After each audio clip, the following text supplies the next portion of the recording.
The countdown's on until they take the course over at Augusta. I've got 1010XL's Frank Frangie here. Frank, Masters Week is always a fun one. You got the green tie on. Yeah, I forgot my green jacket. I might wear it a little bit later on in the week once the play starts. But I think the one thing that everybody was kind of waiting on was to find out if Tiger Woods was going to give it a go. And he officially is going to be on the course at Augusta National. You know, the needle moves in golf. Golf is good when Tiger's going. Augusta is magical.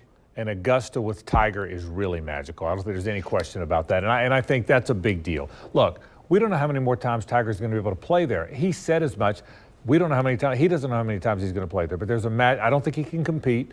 I think he could make the cut. I don't think he's going to do much beyond that. But just his presence there, what he's meant to golf and what he's meant to that event cannot be overstated, Jamal. I'm so excited he's there. You could see there was a humility about him. He's excited as well. Yeah, he did play in the Masters last year. Didn't exactly have the outing that people associate with Tiger Woods, but maybe we can expect something similar to that. Not exactly ideal, but it's always fun to see Tiger out there on the course. Now, you did mention Tiger probably not being able to make the cut, or maybe not being able to make the cut. Who are a couple of guys that you're going to keep your eye on? Maybe the guy that you think is going to be the best golfer out on the course this week? I think Jon Rahm is the best golfer in the world, and I've been saying that for about a year. But Scotty Scheffler's kind of trying to disprove that a little bit. Remember, Rahm pulled out here. He had to withdraw from the Players, so Scheffler went on to win it. Scheffler also won the Masters last year. So you can make the argument that those are the two best golfers in the world.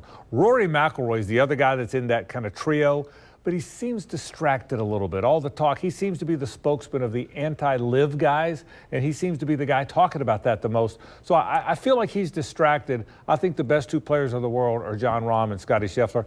I keep an eye on those two guys. Okay, you kind of dipped your foot into it. We got to talk about the LIV Golf guys this week at the Masters. There will be LIV Golf players and those PGA Tour players out there on the course. Some of the LIV guys have even talked about a celebration if one of them were able to win. How interesting is that going to be when these two, I guess almost you could say, factions are going to be competing at the Masters this week? Well, the Masters started it by saying we're not going to play them together. There's very few LIV golfers who are playing with a PGA player of note. Now, they're playing with some PGA Tour players, but not of note. I thought you might see Mickelson with Scheffler. They didn't do anything like that. So there's not going to be as much combination as you think.